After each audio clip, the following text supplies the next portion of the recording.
Nous voilà donc à la fin du module 8, la troisième étape, qui sera donc la finalisation du plan d'action, la mise à jour du CV et parler aussi de la mise à jour aussi du profil sur LinkedIn, notamment les réseaux sociaux. Donc, c'est la séance 9. Alors, cette dernière séance de la phase d'investigation, ensuite, ça sera la rédaction de la synthèse et voilà. Donc, faire un dernier point, un récap sur tout ce qui s'est passé. Là, c'est vraiment la dernière phase d'investigation. Donc, elle dure environ 1 heure et demie aussi. Elle permet d'affiner donc le plan d'action, de donner des consignes pour valoriser son CV et son profil. Ce temps est relativement restreint au final parce que le faire un CV, le mettre à jour, parler du plan d'action, ça prend un petit peu de temps quand même. Donc, voilà, il faut qu'il y ait du rythme. Donc, aussi, ce qui est important, c'est de pouvoir peut-être entamer, demander aux bénéficiaires de commencer à regarder son CV, peut-être de le commencer, de l'améliorer, voilà, et peut-être aussi de rédiger une lettre de motivation. En tout cas, d'avoir le maximum de matière pour que cette séance soit efficace. Donc déjà, dans cette séance, commencez à relire un peu le plan d'action qui a été entamé lors de la précédente séance. Là, ça va être le moment de le finaliser, de le rendre concret, de le rendre vraiment, on s'engage à le faire, quoi. Donc, il a eu le temps de réfléchir dessus entre les deux séances. Donc, il est bon de demander des précisions sur les formations qu'il a envisagées. Comment, entre telle et telle étape, qu'est-ce qu'il va mettre en œuvre? Vraiment, il faut vraiment qu'il soit convaincu, et s'il n'est pas convaincu, c'est de creuser quand même ces petites étapes entre comment il va pouvoir agencer tout ça. Aussi, demandez-lui, et ça c'est important, qu'est-ce qu'il va mettre en place au niveau personnel pour pouvoir y arriver. C'est-à-dire, il y a peut-être des ajustements à faire en famille parce qu'il va avoir des cours du soir, parce qu'il va y avoir pendant 6 mois une formation à faire, des choses comme ça. Voir vraiment qu'est-ce qu'il met en place, comment il a pu imaginer, comment il imagine que ça va se passer. Essayer de l'emmener un peu comme lors du coaching de visualisation. Emmenez-le un peu vers son avenir, vers l'objectif final et revenir un peu à rebours. Voilà, je suis là, je suis dans cet objectif. OK. Maintenant, comment j'ai fait pour y arriver? Alors, hop, hop, hop. Je me vois y arriver, ça, il n'y a pas de problème. Donc, je fais cette étape-là. Comment je fais pour arriver à cette étape-là? Hop, je reviens un petit peu en arrière. Essayez cette méthode-là, de plutôt faire un rétro-planning plutôt qu'un planning. Le rétro-planning est très bon parce qu'en fait, on peut essayer de s'envisager, on va dire, on se dit: «Ah, c'est dans 5 ans». On fait le rétro-planning, puis quand on voit toutes les étapes qu'il y a à faire, on va se dire: «On va peut-être plutôt faire ça en 7 ans». Voilà, c'est un exemple, mais voilà. Donc, en tout cas, il faut vraiment bien ajuster ce plan d'action. Vous passez, peut-être, 20 minutes à une demi-heure sur le plan d'action, voire peut-être plus, hein, voilà. Vous voyez vraiment en fonction de tout ce qu'il y a besoin de faire, quoi. En tout cas, vraiment, c'est une étape importante de bien discuter avec la personne s'il a bien saisi que, toutes les étapes à envisager pour la réussite du projet. Donc le CV, comment ça va marcher? Le CV, c'est vraiment une étape quand même obligatoire pour se faire recruter. En tout cas, sauf si évidemment on fait sa propre entreprise, si on devient indépendant évidemment, là le CV, même si en fait au final le CV est important. Ça sera peut-être pas un recruteur, mais ça sera peut-être pour aller voir les banques, le financement. Donc c'est quand même, hyper important d'être au clair sur le CV de toute façon. Heu, on va voir juste après la lettre de motivation notamment. Donc, d'ailleurs, la lettre de motivation, là, j'en parle, là, elle est moins lue que le CV parce que c'est le CV qui doit attirer l'œil en premier. Enfin, en tout cas, c'est quand même la pièce jointe qui sera lue en priorité par les personnes qui vont avoir besoin de ce CV. La lettre de motivation, elle n'est pas toujours lue, ou alors elle est lue uniquement si le CV a attiré l'œil, en tout cas. Donc, il doit être le reflet de soi-même, ce CV. Il doit être, si possible, le plus moderne possible. Voilà, hein, si on vient avec un petit document Word des années 80, pas sûr que le recruteur soit très convaincu. Voilà. Donc, nous allons donc aider le bénéficiaire à vérifier que les principales compétences ressorties pendant justement ce bilan transparaissent bien dans ce document, dans ce CV. Les compétences savoir, savoir-faire et savoir-être qu'on veut mettre en avant, ils doivent être vraiment dans ce CV. Ils doivent vraiment bien, on le voit bien, quoi. Surtout, en plus, c'est quand même quelque chose qu'il faut toujours avoir en tête, le métier envisagé. Alors, s'il y a encore 2 pistes, par exemple, à la fin, il faut faire 2 CV différents. C'est 2 CV qui pointent vers, qui mettent en valeur des profils, des valeurs et des compétences différentes. D'accord? Donc, se renseigner donc, sur les soft skills demandés par le poste envisagé, justement, et justement mettre à jour le CV par rapport à ça, quoi. Et donc, vraiment bien les faire ressortir. Faire aussi, quand on note des savoir-être, c'est essayer de les faire ressortir aussi dans la section expérience. On dit, voilà, on a fait telle ou telle action, tel ou tel savoir-faire. Et aussi, quand on décrit, donc c'est sur une ligne, hein, mais quand on décrit une ligne ou 2 d'ailleurs, quand on décrit son savoir-faire, placer, si possible, le savoir-être qu'il faut mobiliser, le savoir-être le plus important qu'il faut mobiliser par rapport à ce savoir-faire. Voilà. Donc aussi, faire ressortir les savoir-faire qui correspondent le plus et qui vont pouvoir être transférables sur le projet visé. C'est toujours mieux. Donc, il faut les sélectionner, surtout quand il y en a beaucoup. Et le tout, si possible, doit faire partie d'une page, hein, d'une seule page, sauf peut-être en informatique, où moi, j'en ai vu beaucoup de CV qui tenaient sur 4, 5, 6 pages, quoi. Après, ça peut être un peu trop brouillon quand c'est trop. Voilà. En tout cas, ouais, aussi, maintenant, les CV ont tous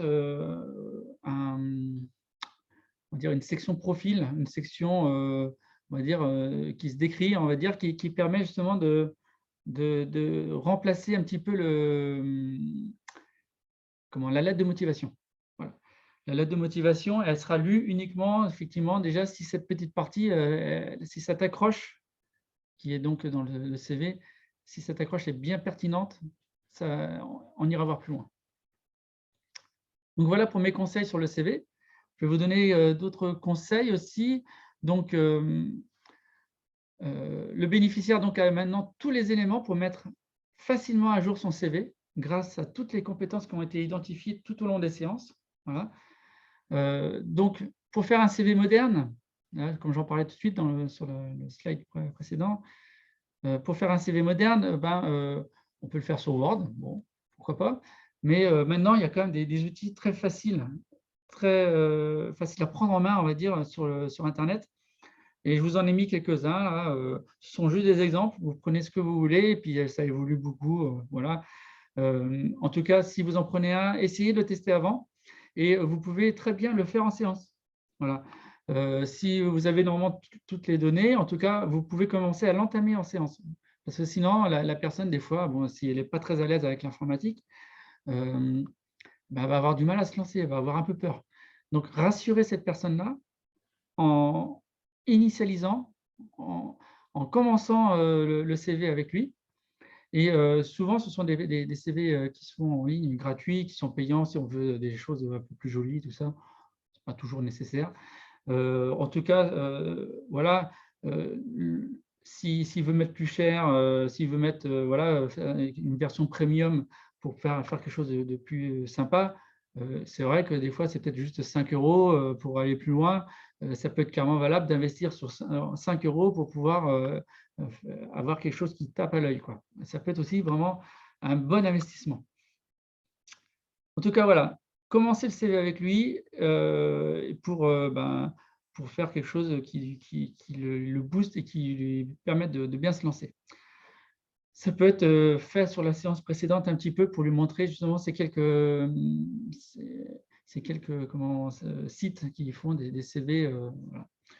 En tout cas, n'hésitez pas à lui en parler. En tout cas, ce qui est bien aussi dans le CV, un des derniers conseils que je peux donner, c'est de raconter une histoire. C'est comme si on racontait une histoire, bon, qui tient sur une page, mais une histoire, avec des mots assez brefs, qui sont péchus, voilà, et des choses qu'on a vraiment envie de raconter à la personne en face.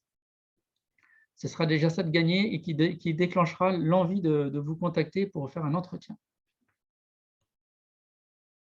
Oui, alors aussi une dernière chose, le bilan de compétences qui est en train d'être réalisé avec vous, eh ben, c'est une formation. C'est donc une formation à mettre aussi dans l'espace formation d'un CV. Donc, proposez-lui de le mettre. Pourquoi? Parce qu'en plus, le recruteur, il dit: «Bah, tiens, c'est une personne qui postule chez moi, qui vient juste de faire un bilan de compétences». C'est que la personne est motivée pour postuler. Elle ne postule pas par hasard. Hein, je discute beaucoup avec beaucoup de recruteurs et qui me disent: «Bah, j'ai l'impression que c'est avec Pôle emploi, par exemple, on m'a envoyé des personnes, mais ils sont juste là pour pointer et puis voilà». Alors que là, non. La personne a fait un bilan de compétences. Déjà, les personnes qui font un bilan de compétences, généralement, c'est qu'ils ont envie de redonner du souffle à leur carrière, donc à redonner de l'intérêt. Donc, c'est déjà bien de le mentionner. Puis en plus, ça veut dire qu'effectivement, la personne ne postule pas par hasard.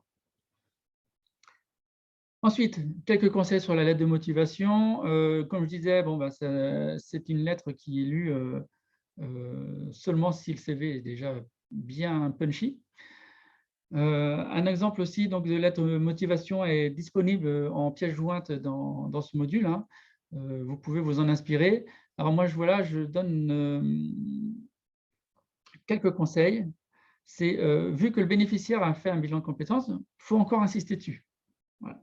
Et dire que voilà, le bilan de compétences avec un professionnel neutre et objectif, bon, on essaye quand même, eh ben, ça veut dire que ce qui a été identifié n'est pas sorti du chapeau, quoi. Voilà. En tout cas, n'est pas là juste pour faire joli et pour amadouer le recruteur. Non, c'est quelque chose qui a été identifié avec une personne neutre. En plus, donc, le CV doit contenir, la lettre de motivation doit contenir, si possible, 4 sections. La partie accroche, une partie qui dit: «Bah, voilà, j'ai vu votre annonce, parce que je suis intéressé par ce domaine et vous êtes en plus, vous avez une actualité qui m'intéresse». Et en parlant d'actualité, bah, ça veut dire que, ben, c'est pas, vous n'allez pas envoyer une lettre de motivation bateau, quoi, hein. C'est pas: «Oui, vous êtes les plus beaux, vous êtes les voilà, vous êtes les meilleurs du marché», tout ça. Non, là, c'est la personne a fait l'effort et s'intéresse vraiment à la société. Ensuite, présenter son parcours, présenter ses expériences, son savoir et ses savoir-faire, donc dans la deuxième section. Heu, donc c'est facile normalement parce qu'on les a déjà bien identifiés précédemment dans les différentes séances. Ensuite, faire un focus sur les compétences transversales, les savoir-être liés au poste visé. Donc ça, c'est vraiment une séquence heu, importante parce que c'est quelque chose qui va permettre aux recruteurs de se dire: «Ah, cette personne-là a les compétences pour le poste que j'ai envie de lui proposer». Donc voilà, les compétences surtout on va pouvoir travailler ensemble. Voilà. Comment aussi la dernière séance, comment nous allons pouvoir travailler ensemble avec de la réussite. Donc ça, c'est pouvoir, la dernière section permet de dire: «Bon, bah, voilà, j'ai vraiment envie de travailler avec vous parce que pour les raisons que j'ai évoquées juste au-dessus et je sens qu'on peut faire quelque chose de bien ensemble et des projets ambitieux». Voilà, des choses comme ça. Donc si possible, la lettre de motivation aura le même modèle, la même charte graphique, si possible que le CV.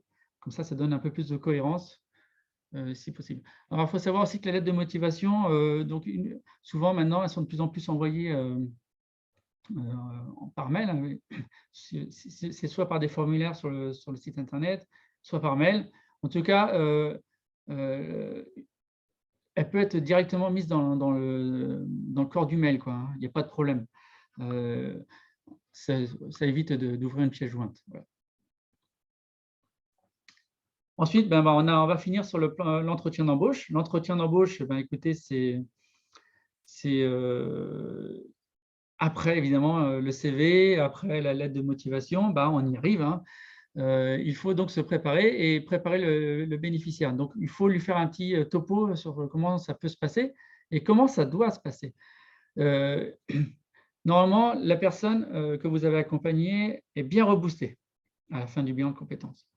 Donc, cela devrait être plus facile pour cette personne-là d'arriver en entretien avec un projet bien défini et avec des convictions. Alors, par contre, quand il arrive en entretien, il devra donc se montrer curieux, poser des questions et avoir une discussion d'égal à égal avec le recruteur. Il faut bien lui dire ça. Pourquoi? Parce qu'effectivement, il y a quelqu'un qui cherche à recruter et il y a quelqu'un qui cherche à être recruté. Donc, du coup, on est d'égal à égal. Voilà. Du coup, c'est vraiment très important de le dire qu'il faut poser des questions pour vérifier aussi à votre bénéficiaire que la personne en face, l'entreprise en face, a des valeurs qui correspondent à ses propres valeurs. Ça tombe bien, on vient de les identifier dans la séance précédente, ces valeurs, la hiérarchie des valeurs. Donc, du coup, dans ce petit cahier des charges, c'est cette liste de questions que devra poser le bénéficiaire lors de l'entretien de recrutement. Des fois, il y en a 5, 6 à la suite. En tout cas, ce n'est pas grave. Il a cette liste de valeurs et donc il doit vérifier que la personne qui recrute en face a ces mêmes valeurs, ou en tout cas que l'entreprise a ce type de valeurs. Ça, c'est important. Alors, ça ne matche jamais vraiment à 100%, mais en tout cas, il faut s'en rapprocher le plus. Et il faut être convaincu des deux côtés qu'on va pouvoir bien travailler ensemble. Donc, du coup, il pourra donc aussi parler du bilan de compétences qu'il a réalisé et qui l'amène justement à avoir postulé à cette candidature. Donc, cela montre une personne motivée et qui se bouge. Voilà, parce que c'est vrai, il faut se bouger déjà pour avoir fait un bilan de compétences. C'est vraiment une personne qui est motivée pour son avenir. Eh bien, écoutez, on va finir sur les réseaux sociaux. Les réseaux sociaux, c'est important aussi, parce que vous savez très bien maintenant, par exemple, LinkedIn, c'est peut-être un des premiers réflexes que va avoir un recruteur, c'est d'aller voir sur LinkedIn le profil de la personne qu'il va avoir en entretien. Donc, il faut que ce profil-là soit le plus à jour possible et qu'il soit vivant. Donc, voilà, moi, je vous donne quelques astuces aussi donc, à discuter donc, avec votre bénéficiaire. C'est que sa photo de profil elle soit relativement professionnelle et souriante. Voilà. Donc, un peu comme Happy Fish chez nous, c'est qu'elle soit heureuse et pétillante. Il faut aussi donc bien mettre à jour le profil de la personne, l'identité professionnelle, c'est-à-dire le poste actuel et celui visé. Voilà. Là où on veut aller. Alors effectivement, s'il y a deux pistes, c'est un peu plus compliqué, mais bon, voilà. Il y a moyen de choisir et moyen aussi de prioriser. La rubrique résumée, donc c'est une rubrique aussi qui est importante parce que c'est lu par le recruteur. De la même façon, elle doit être punchy, c'est-à-dire qu'elle doit avoir les bons mots-clés, les bonnes tournures, être synthétique et mettre les 2-3 valeurs, 2-3 compétences qui font qu'on peut se démarquer des autres et qui nous correspondent vraiment. Voilà. Donc, c'est bien être focus sur les objectifs et les aspirations. Ensuite, bien renseigner les coordonnées, voilà, vérifier ça sur son profil et mentionner les expériences professionnelles comme sur le CV. Voilà. Les plus récentes notamment, et ça ne sert à rien de mettre une grosse tartine. C'est pas sûr que sur les réseaux sociaux, on reste non plus des heures et des heures dessus. C'est pas comme sur un CV non plus. Après, voilà, ça peut être aussi le reflet du CV. Donc, est-ce qu'il y a une dernière touche aussi importante sur les réseaux sociaux, c'est quand même que c'est un réseau et qui vit. Et il faut rendre vivant le profil du bénéficiaire. Donc, être présent et être visible sur le réseau, c'est comment faire? C'est-à-dire poster régulièrement des choses, montrer qu'on est intéressé par, voilà, par des éléments, notamment sur les projets visés. Donc, être intéressé par des sociétés qui font tel ou tel métier, qui font telle ou telle expertise, qui vont dans le sens du métier, du projet qui est envisagé par le bénéficiaire. Donc ça, généralement, ce qui marche bien, c'est de reposter, repartager, des des posts qui ont été visualisés concernant le sujet. Ou ça peut être aussi même parfois, c'est encore mieux, c'est de pouvoir justement, ajouter, un post, écrit soi-même et qui correspond à ce qu'on a envie de dire, c'est pas non plus des romans à faire, hein, mais voilà, ça peut toujours être intéressant aussi de mettre des commentaires par-ci par-là, quoi, voilà et de se rendre visible, en tout cas. Voilà pour tout ce que je pouvais dire sur ce module 8, et je vous remercie, en tout cas.